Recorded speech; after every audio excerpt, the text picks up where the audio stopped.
Sejam muito bem-vindos aos que estão aqui presentes e também àqueles que nos seguem através do Facebook do Expresso. Hoje damos início ao primeiro de 6 debates sobre o futuro da habitação e o setor imobiliário em Portugal. Uma temática que a todos interessa e que está entre as principais preocupações dos portugueses. E que levou até recentemente o Governo a criar um Ministério apenas para a habitação. Ora, o setor imobiliário tem sido afetado em várias dimensões, por momentos de grande impacto para a população em geral. Nestes últimos anos, o setor tem, no entanto, batido valores recordes de volume e valor também de investimento, com o preço do metro quadrado a subir constantemente e de uma forma praticamente generalizada em todo o território nacional. Uma subida para a qual tem contribuído e também muito a procura de investidores estrangeiros. É bom para quem vende, mas a moeda tem sempre duas faces e o aumento dos preços tem também deixado muitas famílias em dificuldade. Por outro lado, passámos pela pandemia, que trouxe novas realidades também a este setor do imobiliário. Mais do que nunca, a habitação é agora encarada como um porto seguro, um verdadeiro lar, naquilo que é o conceito que o conhecemos. Casas com espaços exteriores ganharam maior procura e o aumento do teletrabalho permitiu também a muitas famílias pensar em novas localizações, ainda que isso indique que vão ficar mais longe do seu local de trabalho. Ora, esta nova realidade impulsionou também a parte do setor imobiliário, mas, entretanto, surgiu a guerra na Ucrânia e a consequente escassez de matérias-primas e a subida dos preços tem levado à dificuldade de financiamento e tem feito soar os alarmes entre as famílias. É sobre tudo isto e muito mais que vamos falar nestes 6 debates que vamos transmitir aqui através do Facebook do Expresso, a partir de hoje, todas as quintas-feiras, de 15 em 15 dias. E hoje o tema é comprar casa em 2023. Eu não vou alongar mais, vamos passar já para a abertura oficial desta iniciativa, também com algum enquadramento do tema, e para isso vou passar a palavra ao Rui Turgal, CEO da Era Portugal, parceiro do Expresso nesta iniciativa. Rui, muito obrigada.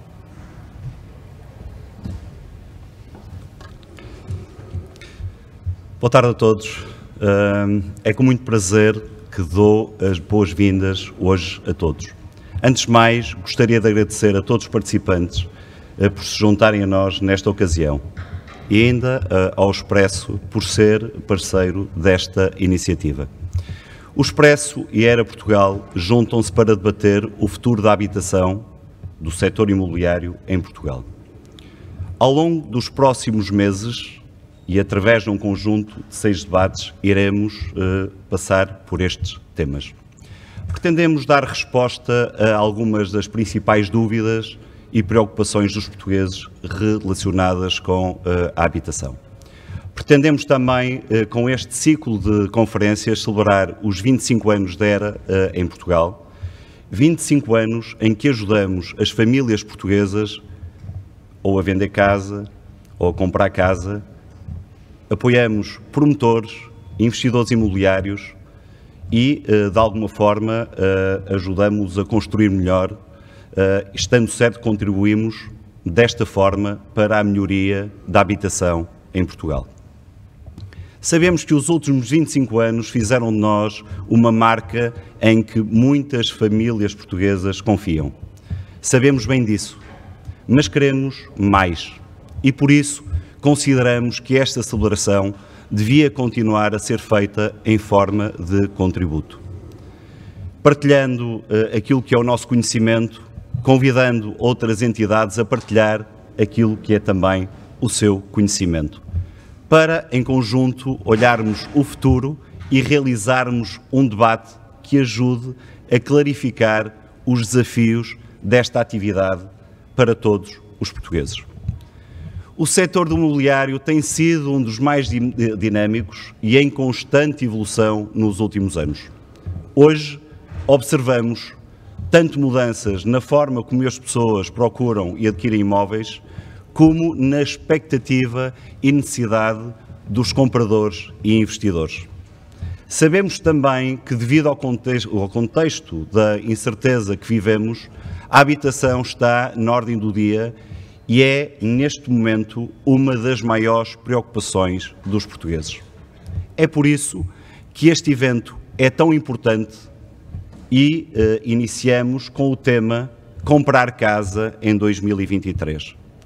No momento em que Portugal instaura um Ministério da Habitação, temos a oportunidade de discutir as tendências atuais, debater os desafios que, entretanto, enfrentamos e partilhar as melhores práticas para garantir o sucesso no mercado em constante mudança e absolutamente central no desenvolvimento da nossa economia.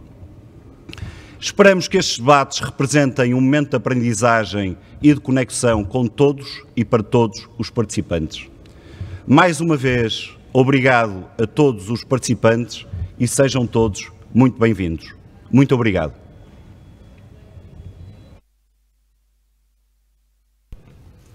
Obrigada, Rui. Vamos então agora passar ao debate e vou pedir que se juntem aqui no palco os oradores deste painel. O Ricardo Guimarães é o diretor da Confidencial Imobiliário. Também Paulo Caiado, presidente da Associação dos Profissionais de Empresas de Mediação Imobiliária em Portugal. Vera Gouveia Barros, economista do ISEG. E também o Rui Turgal. Peço a todos que se juntem a nós.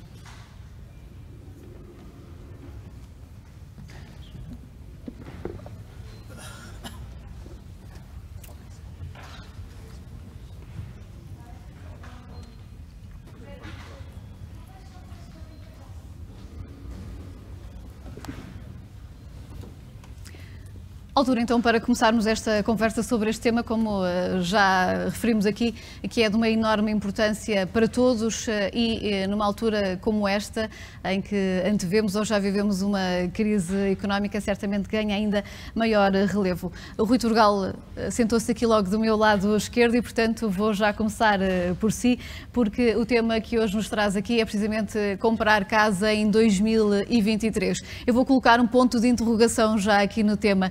Comprar casa em 2023. Imagino que muitos que seguem esta emissão perguntarão se de facto é um ano, tendo em conta tudo aquilo que antecipa, se é um ano em que valerá a pena investir neste setor imobiliário. Se é que há uma resposta concreta para esta pergunta, imagino que seja complicado. Bem, diria, antes de mais, muito boa tarde a todos.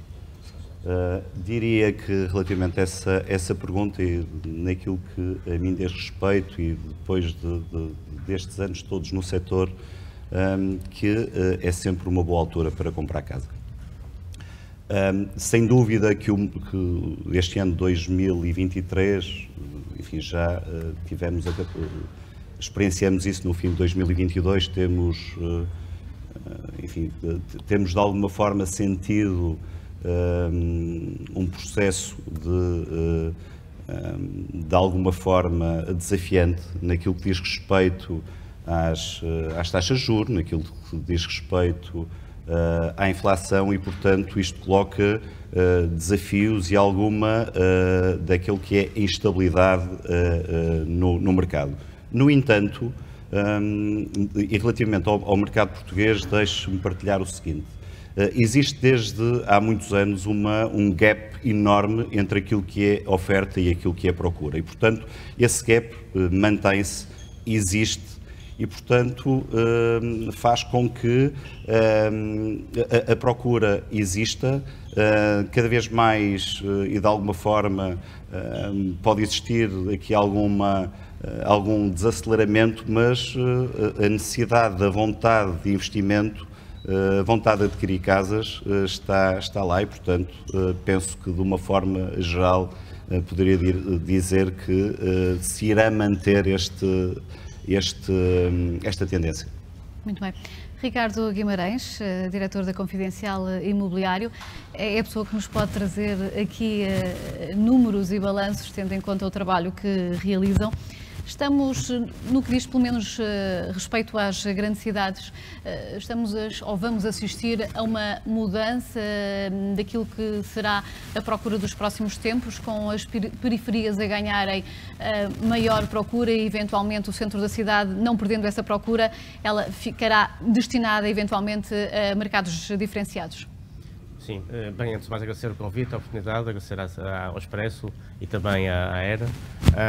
E em relação à questão que é colocada, eu julgo que quem tiver a expectativa de que o ano de 23 seja um ano adverso para comprar casa, eu acho que se calhar convém não adiar decisões, porque aquilo que me parece que é claro é que em termos de preços o mercado no mínimo vai se manter como está, e aquilo que é mesmo de esperar é que continue uma trajetória de valorização como já aconteceu precisamente em 22, porque o ano 22 foi um ano muito complexo, foi um ano de choques, nomeadamente ao nível, enfim, da taxa de juros, decorrente da inflação, enfim, todo o enquadramento económico adverso. Acho que realmente a grande mudança teve a ver com o tema da confiança, que é fundamental.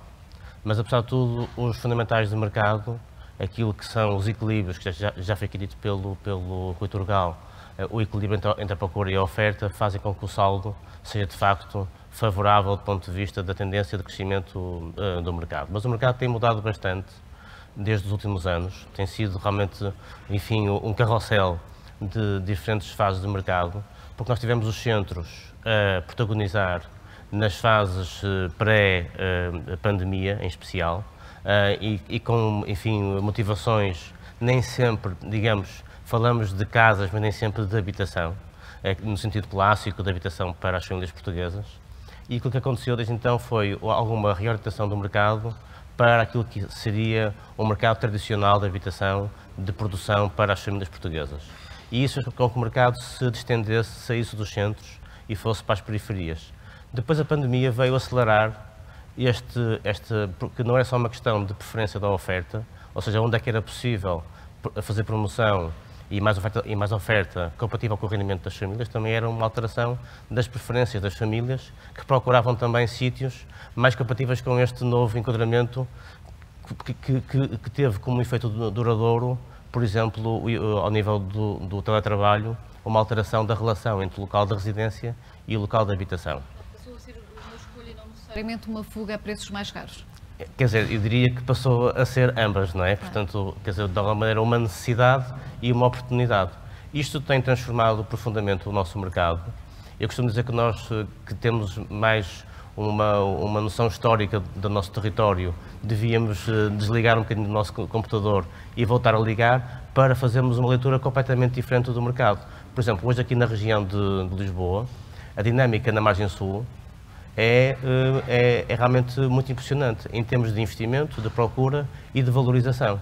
E se calhar há pouco tempo, eu diria, antes da pandemia, se calhar seria um projeto sempre muito bem recebido, mas apesar de tudo com uma perspectiva de concretização menos evidente. Portanto, o mercado tem mudado muito e há muitas oportunidades, mas também diria que é preciso olhar nesta altura para o mercado do ponto de vista daquilo que ele requer em termos de, por exemplo, ordenamento de território, qualificação de novas centralidades, de forma a responder a essa alteração de procura e de oferta. Quer dar-nos exemplos dessas mudanças necessárias? Há um mito de que os portugueses foram viver para o campo com a pandemia. Isso não é verdade. Os portugueses procuraram cidades médias, mas com algum nível já de urbanidade, e essas cidades têm crescido muito em termos de procura, em termos de valorização. Nós produzimos o índice de preços de habitação, no final de 22 está na casa dos 18%, mas é feito, por exemplo, de uma valorização nula no centro de Lisboa, uma valorização de 10% ao nível da cidade de Lisboa e depois valorizações de 30% em algumas cidades. Eu não vou dizer quais para não, enfim, gerar aqui esse alarmismo, mas de facto... Esse era um cenário que parecia improvável, possivelmente há 3, 4 anos. Muito improvável, mas também estas valorizações tão expressivas resultam de pontos de partida baixos em termos de valor. Portanto, são mercados que antes desta valorização se situavam em 800 euros o metro quadrado, 900, e agora estão em 1.500. Então, mesmo assim, são relativamente baratos e até alguns deles têm ainda que continuar a valorizar para permitir acolherem promoção imobiliária, porque a promoção imobiliária precisa de mercados que, ao fim e ao cabo, viabilizem do ponto de vista da sua equação. E então, nessas geografias, é realmente preciso que haja, por um lado, capacidade de acolher esse crescimento, mas que esse crescimento promova mais qualidade e ordenamento e não seja ele por si também um fator de desordenamento. Portanto, nós temos aqui uma oportunidade de crescimento no nosso mercado que, se calhar, enfim, podemos combater ou podemos aproveitar e realmente essa oportunidade de qualificação ao nível dos transportes, de equipamentos, de espaço público, acho que ao nível do espaço público é fundamental, porque o espaço público é a parte que, do ponto de vista de política pública, pode ser também desenvolvido para promover depois o investimento privado.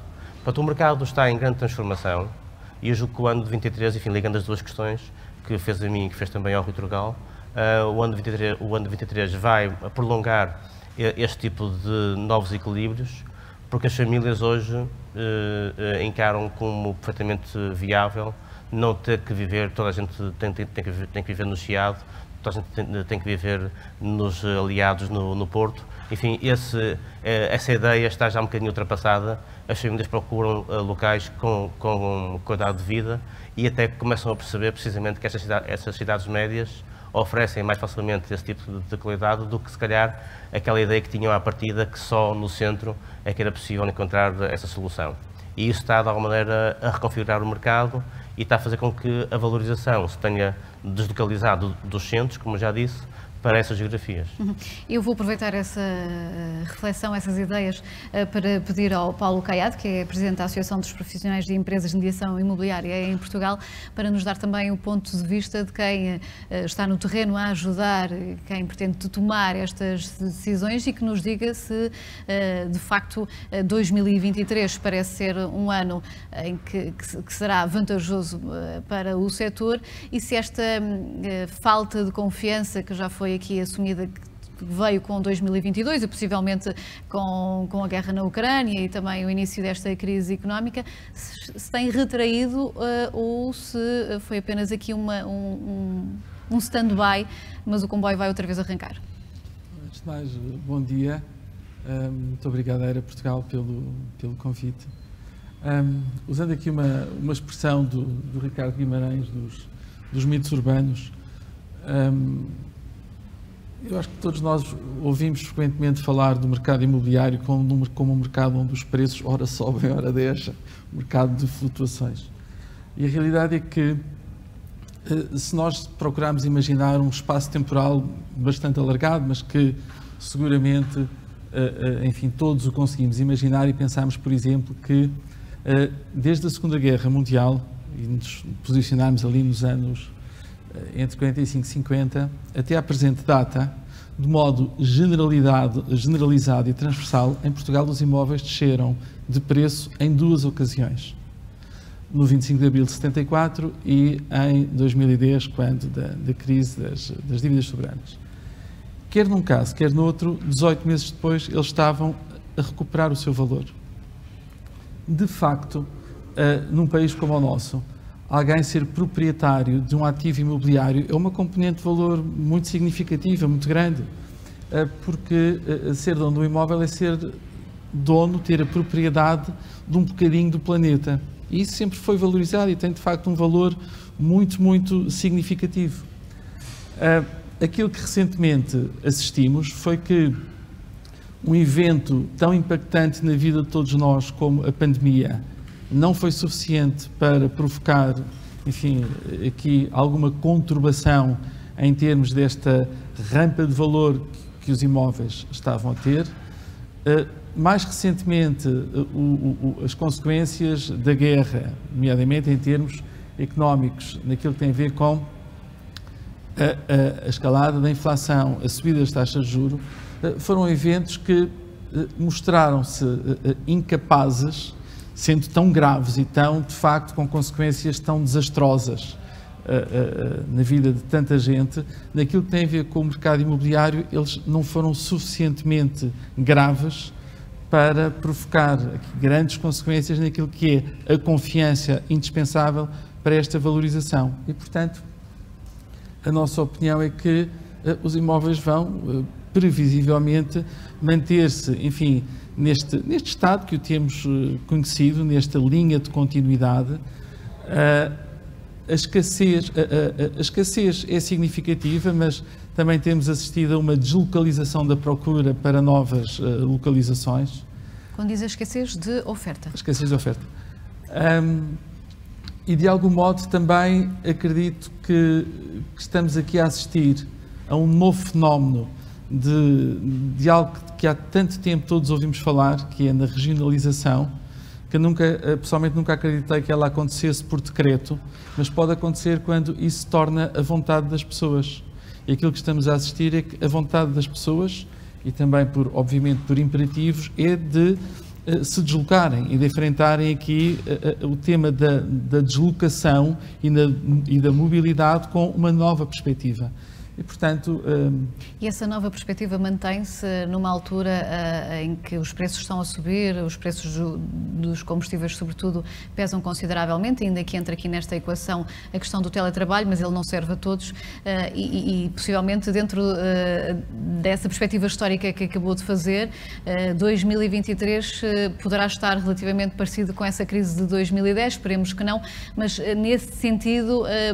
poderá, pelo menos até que se perceba exatamente qual é o futuro, poderá haver aqui algum adiar do investimento, não necessariamente de casas, porque o setor imobiliário pode ser investimento de outra natureza, mas pode haver aqui essa retração ou também não espera que tal aconteça? Bom, eu creio que previsivelmente talvez já tenhamos superado a fase de adiar decisões, porque obviamente que a incerteza da guerra, a subida das taxas de juros, a inflação, levaram a que muitas pessoas, enfim, adiassem as suas decisões, mas, enfim, tratando-se da habitação e a necessidade habitacional, estamos a falar de decisões que elas podem ser adiadas, mas em espaços temporais relativamente contidos. As pessoas têm de tomar as suas decisões. E também existe aqui um outro aspecto que eu gostava de referir, que é o seguinte. O mercado imobiliário não é um mercado onde as pessoas vão às compras, como vamos às compras ao mercado da fruta. Acontece para algumas pessoas, mas, enfim, elas representam uma percentagem muito pequenina.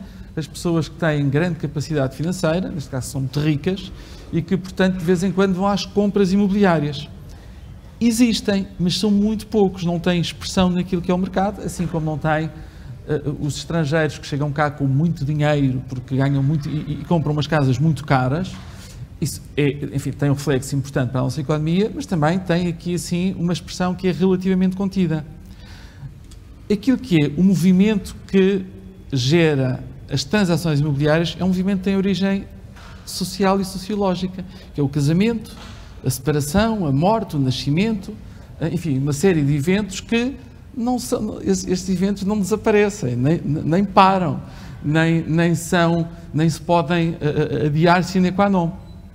E, portanto, esta cadência que gera a que haja uma troca de casa, que em determinadas alturas pode ser mais acelerada ou refriada, dependendo de uma série de conjecturas e de contextos como estes que neste momento conhecemos, ela não desaparece.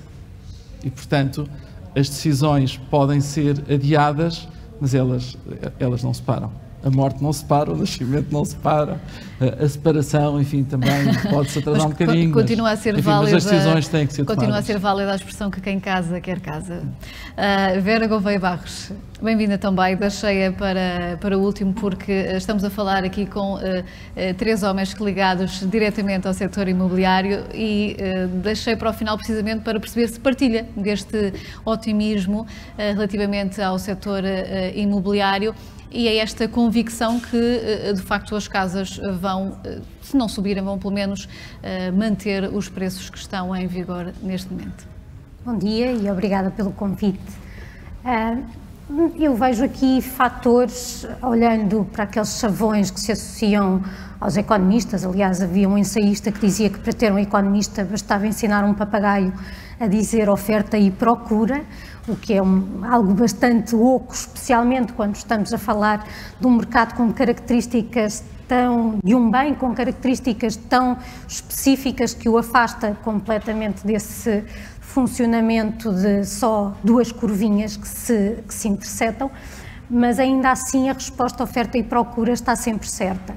E aquilo que se observa é que temos a subida das taxas de juro, por um lado, tenderá a levar a uma contração da procura, seja porque, para quem quer comprar de uma perspectiva de residir, portanto, no sentido mesmo da habitação, e que necessite de crédito, tem aqui um maior constrangimento, seja porque quem está numa perspectiva de investimento tem, com a subida das taxas de juros, quando começar a chegar à parte dos depósitos, tem uma alternativa de aplicação das suas poupanças, agora com uma rentabilidade maior. Portanto, isto do lado da procura, a tendência será esta.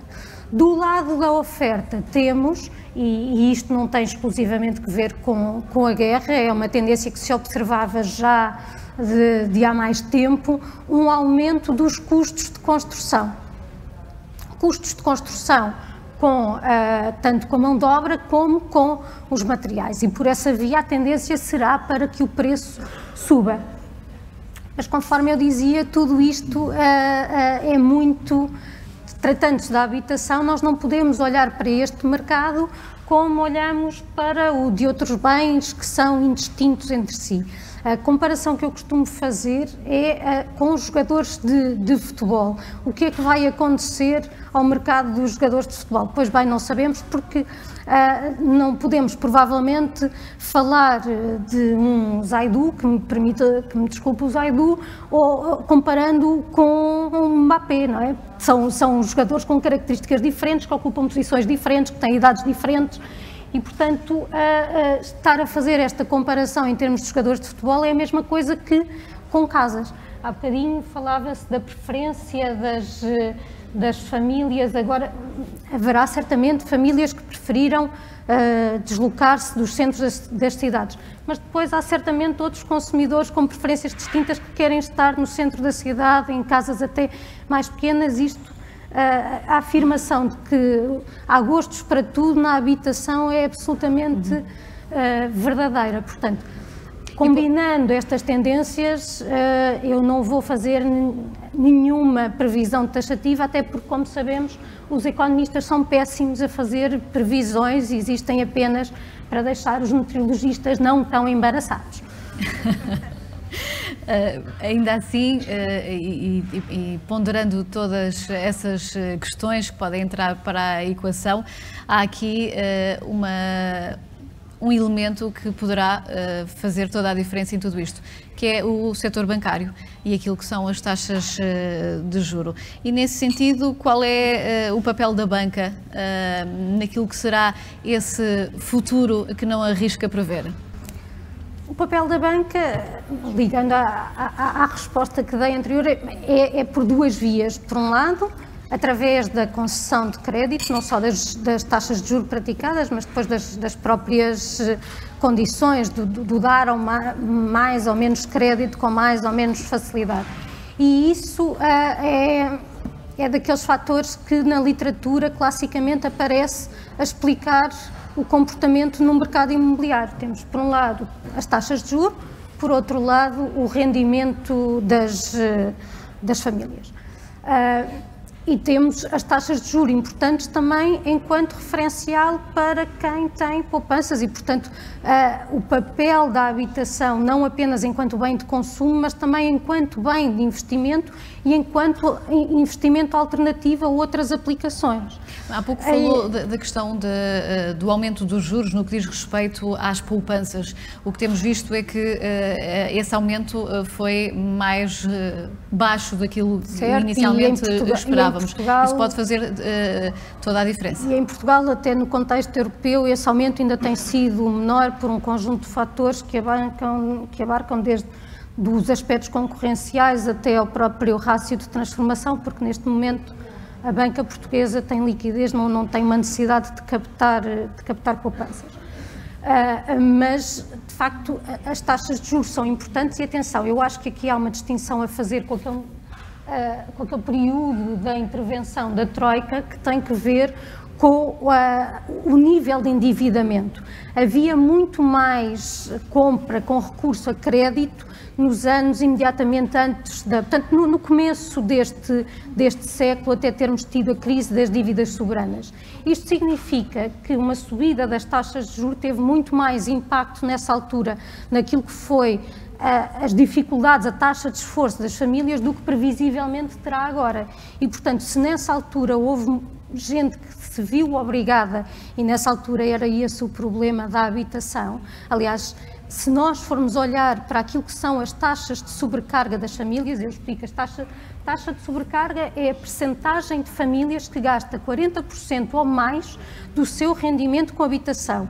Hoje em dia os preços estão mais altos, mas a taxa de sobrecarga na verdade está mais baixa, ela tem estado grosso modo a descer desde 2015, mas teve a aumentar no período da Troika, quando precisamente os preços estavam a descer. Isso deve-se a uma maior consciência das famílias para o conceito da sobrecarga ou foi imposto algumas intervenções na banca económica? Que com a crise aprendeu que não podia dar crédito tão facilmente.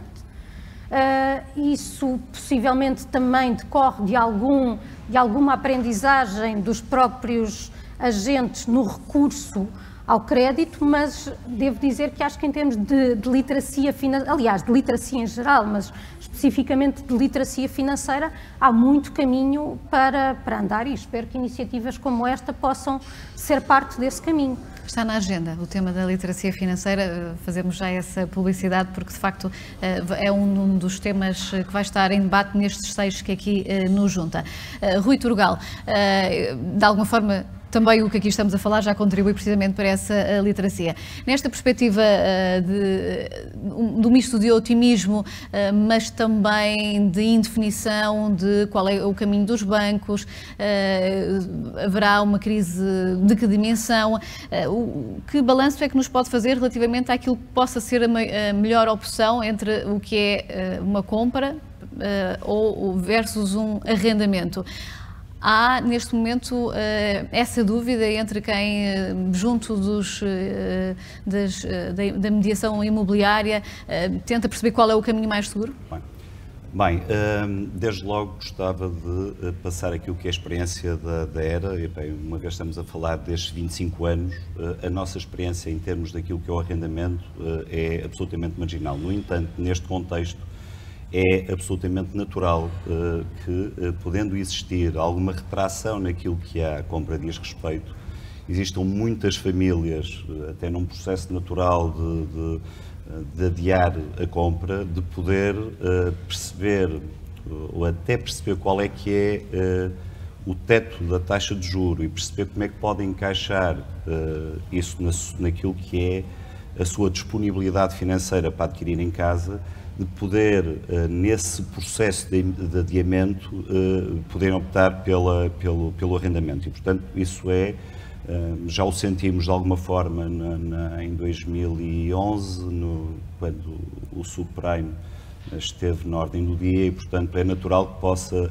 existir novamente. E existe também, relativamente ao arrendamento, um fator que também sentimos nesse momento, e que de alguma forma também foi falado aqui em termos marginais, que é do investimento, enfim, dos grandes investidores que encontram neste momento uma altura para investir em ativos imobiliários e, portanto, a forma de os rentabilizar é também de alguma forma é colocarem no mercado de arrendamento. No entanto, eu acho que, ou consideramos até por uma questão cultural, Portugal não é efetivamente um país onde as pessoas ainda considerem a questão do arrendamento como uma questão viável ou uma escolha, enfim, muito comum. Dos dois lados? Ou seja, quem arrenda e quem disponibiliza o imóvel para o arrendamento e quem opta pelo arrendamento para viver?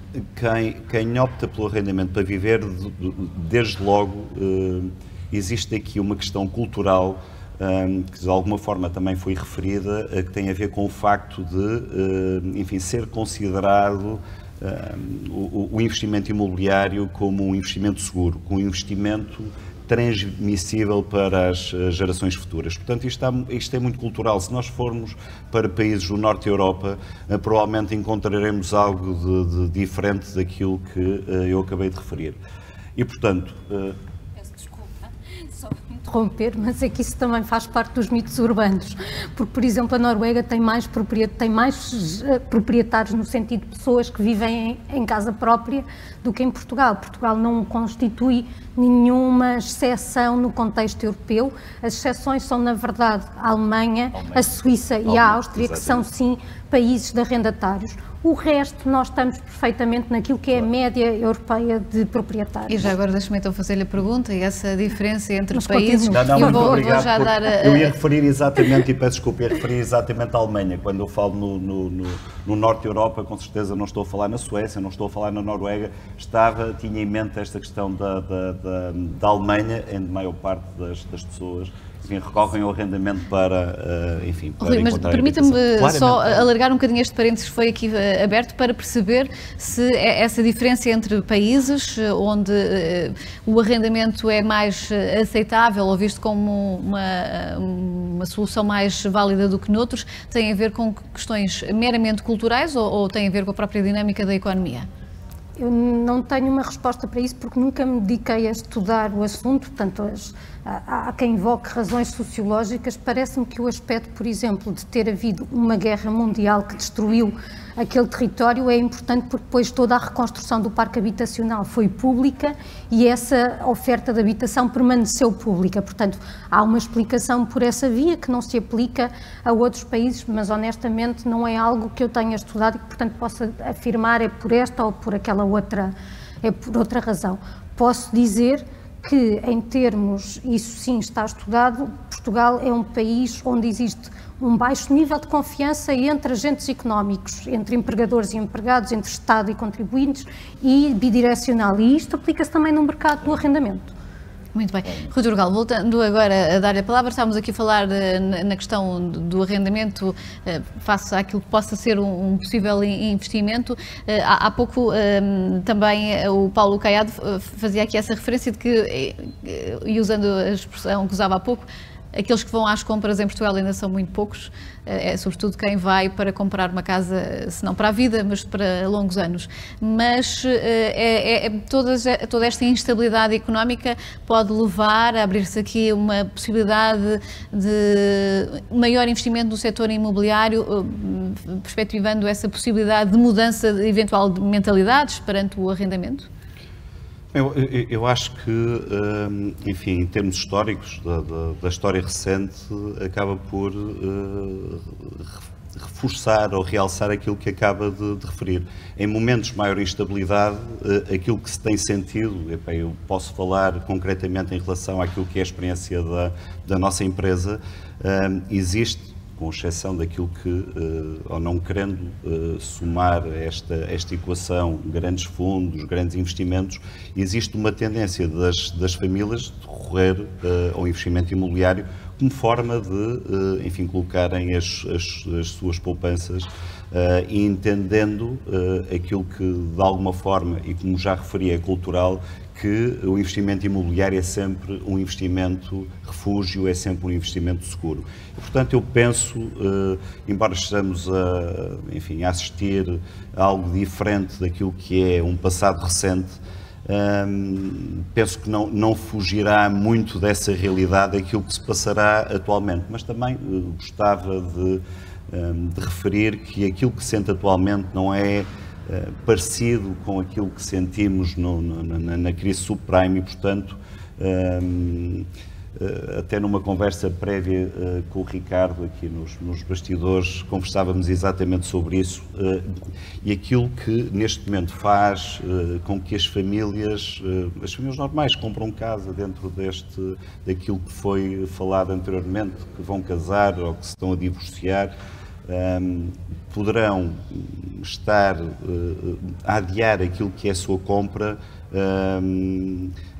por fatores que têm a ver com o conhecimento de até que patamar é que vão subir, por exemplo, as taxas de juros. A partir da altura que esta incerteza esteja de alguma forma mitigada, que esteja estabilizado, eu penso que voltamos à normalidade, e a normalidade será a normalidade que se assiste em Portugal nos últimos anos, que é uma valorização do parque imobiliário nacional. Penso que é isto que iremos sentir. Eu não estou, enfim, a ver nada de muito diferente daquilo que se tem sentido nos últimos anos, e, portanto, aquilo que estamos a sentir atualmente é, enfim, a consequência do mercado a funcionar, digamos assim. Ricardo Guimarães já nos deu essa perspectiva de que não acredita que os preços possam baixar muito mais do que aquilo que estarão neste momento. Ponderando essa questão, esta paragem de alguns estratégica, tentando perceber o que é que o futuro vai trazer, poderá dizer-se que estamos num momento que pode ser importante para quem pensa no setor imobiliário como uma forma de empreendedorismo, ou nem por isso, e partilha desta ideia de que Portugal não é um país que vá mudar muito aquilo que é a perspectiva do arrendamento? Sim, pronto, eu acho que de facto o imobiliário tem sido um setor de sucesso em Portugal. Mostrou-se um setor muito resiliente do ponto de vista daquilo que tem sido os ciclos e todos os desafios. Pensar, por exemplo, o que foi o comportamento do mercado durante a pandemia, que realmente foi absolutamente extraordinário perceber, é quase incompreensível, não é? Como é que o mercado teve o comportamento que teve. E realmente, desse ponto de vista, diria que o imobiliário e o turismo são dois setores que têm desempenhado muito acima daquilo que é a globalidade da nossa realidade económica. Em relação ao arrendamento, de facto, acho que é o nosso fracasso coletivo. Há muitos anos que acompanho conferências neste setor e, por exemplo, falar da reabilitação urbana era um dos desafios e foi possível, de alguma maneira, ir resolvendo, e ainda continuamos a fazer conferências sobre o mercado de arrendamento à procura das soluções. Qual é a causa desse fracasso? É falta de confiança, como falávamos aqui? A causa desse fracasso é a dificuldade, se calhar, em fazer coisas relativamente fáceis e em simultâneo difíceis. Enfim, há se calhar um pensamento que tem condicionado a forma como o mercado pode ser parte da solução. E eu acho que isso é dramático. Deixe-me fazer aqui um bocadinho de advogada do diabo, mas é um pensamento ou é de facto a oferta? Porque a ideia que me dá de algumas conversas que vou mantendo com algumas pessoas é que perante arrendamentos muito caros, as famílias optam por pagar algo que sentem que é delas. Claro. Será essa uma... Faz todo sentido, não é? Portanto, as pessoas são racionais, não é? E respondem a estímulos muito simples. Eu acho que existe uma dificuldade em pôr a oferta a trabalhar para o mercado, e também não é, se há falta de oferta, também não é porque os proprietários, eles também são irracionais. Por exemplo, nós temos um drama coletivo, que é o número de casas vazias que os censos vieram dar evidência. Enfim, eu acredito que muito dessas casas, esses números não estão ainda disponíveis nesse formato. São casas que precisam ser reabilitadas, portanto não são casas propriamente disponíveis para poderem ser ocupadas, mas mesmo assim é uma base muito grande e mostra que há um problema fundamental de falta de confiança por parte da oferta. E não é tão impossível quanto isso conseguir captar essa confiança, porque o arrendamento é uma realidade em muitos mercados, em Espanha, por exemplo, e agora há uma ideia que surgiu mais recentemente de que as casas são para as famílias, não são para os investidores. Enfim, eu não conheço investidores a viver em casas, não é? Portanto, os investidores podem ser proprietários das casas, mas quem habita as casas são necessariamente, enfim, famílias e pessoas. Vou pedir-lhe uma resposta rápida, porque estamos a chegar ao fim do nosso tema, mas só para introduzir aqui uma questão. Assistimos há dias a uma tomada de decisão, por exemplo, no Canadá, que vai proibir que o investimento de estrangeiros que não estejam, isto de uma forma, enfim, leve, dando esta explicação um pouco pela rama, mas que retira a possibilidade a estrangeiros que não estejam localizados no Canadá de fazerem determinados investimentos.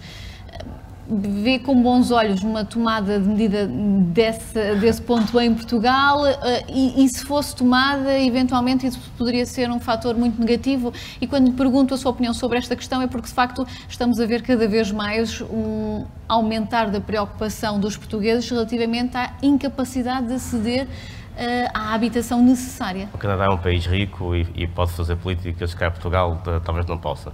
Eu acredito que haja poucas casas detidas por estrangeiros que estejam vazias. E o nosso problema são as casas vazias.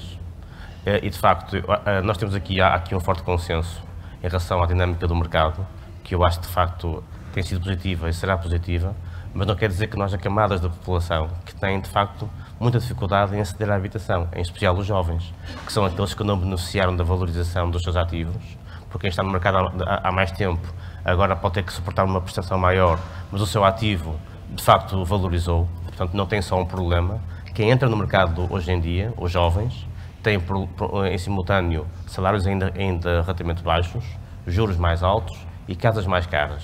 E o arrendamento faz muita falta para permitir esta entrada no mercado sem ser logo através do endividamento. Porque nós temos uma relação muito saudável entre crédito e mercado. Mais ou menos hoje em dia, o crédito produzido representa cerca de 50% do valor total de transações, mas isso quer dizer que haverá famílias que não acedem ao mercado porque não conseguem aceder ao crédito e não têm no arrendamento uma alternativa. Portanto, faz mesmo muita falta, não só em termos gerais, mas em especial para os jovens e para aqueles que estão a entrar no mercado. Eu ia pedir agora aqui duas respostas breves. Eu vou começar pelo Paulo Caiado, porque há pouco falávamos aqui da necessária confiança. E essa confiança, certamente, neste processo de compra de imobiliário, passa também pelos mediadores imobiliários, porque é a eles que se recorre quando há necessidade de adquirir um imóvel. Qual é o papel das imobiliárias na ajuda àqueles que querem investir no setor? Investir, eventualmente, até para casa própria. O papel é, obviamente, muito relevante. O setor da mediação imobiliária em Portugal é caracterizado por uma diversidade muito grande. Grande heterogeneidade, grande diversidade e grande cobertura nacional. É um setor onde as empresas têm evoluído e progredido de modo muito voluntário. Isto porque, por um lado, existem um conjunto de obrigações, e ainda bem que existem, e que são muito bem-vindas para as empresas e para todas as pessoas que estão na atividade da mediação imobiliária, mas, simultaneamente, não existem nenhum tipo de exigências, quer no acesso à atividade, quer para os que a desenvolvem.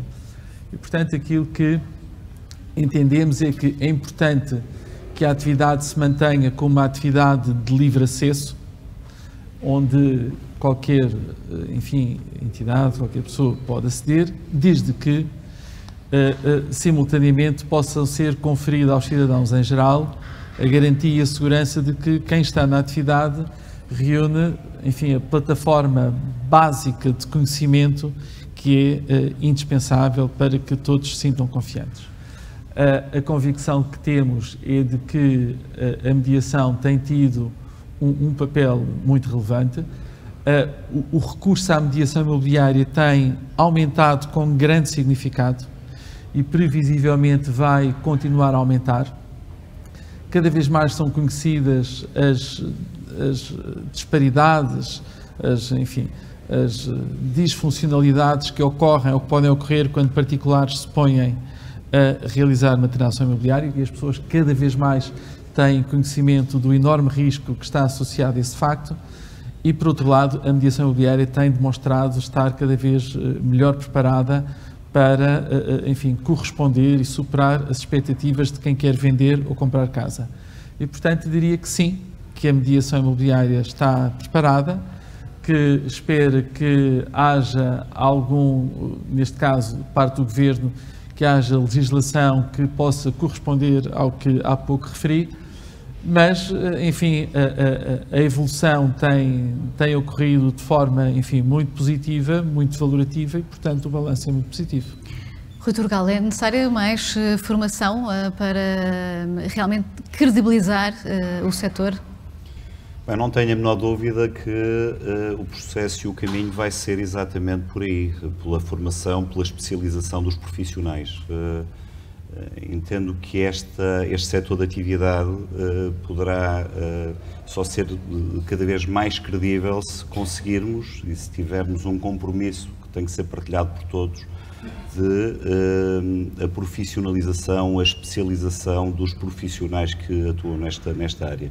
Isto é uma atividade por definição de confiança, é uma atividade que é feita de pessoas para pessoas e, portanto, sendo pessoas para pessoas, a palavra que está, enfim, mais presente tem a ver com a questão de confiança, a confiança decorre do profissionalismo. Portanto, acho que os desafios para esta atividade, até porque, enfim, será uma atividade que não fugirá àquilo que é a tendência dos mercados em geral, a digitalização e, portanto, de alguma forma, retirar o elemento pessoal da transação, mas eu imagino, estimo que nesta atividade as pessoas, o profissionalismo, a proximidade vai fazer a diferença entre as empresas que se vão, de alguma forma, a poder ter no seu modelo, incorporar modelos digitais, mas de alguma forma estar muitíssimo próximo das pessoas e, portanto,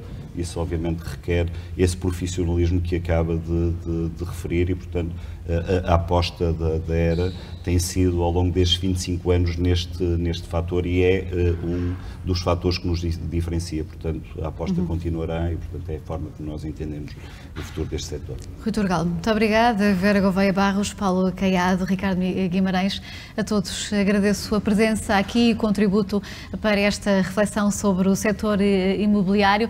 Assim terminamos este debate. Foi apenas o primeiro de 6 em que vamos debater o futuro da habitação e o futuro também do setor imobiliário. Certamente que as ideias que aqui foram partilhadas serão úteis para compreender melhor a evolução deste mercado. Hoje falámos sobre comprar casa em 2023, mas já há uma nova data que pode marcar no calendário. Dia 26 de janeiro voltamos com esta temática, tal como prometido, para falar sobre literacia no setor imobiliário. É certamente um tema que interessa a todos, conto por isso consigo. Muito obrigada pela preferência, assim que esteve desse lado, através do Facebook, e também a todos que nos acompanharam aqui no edifício da empresa. Muito obrigada e boa tarde.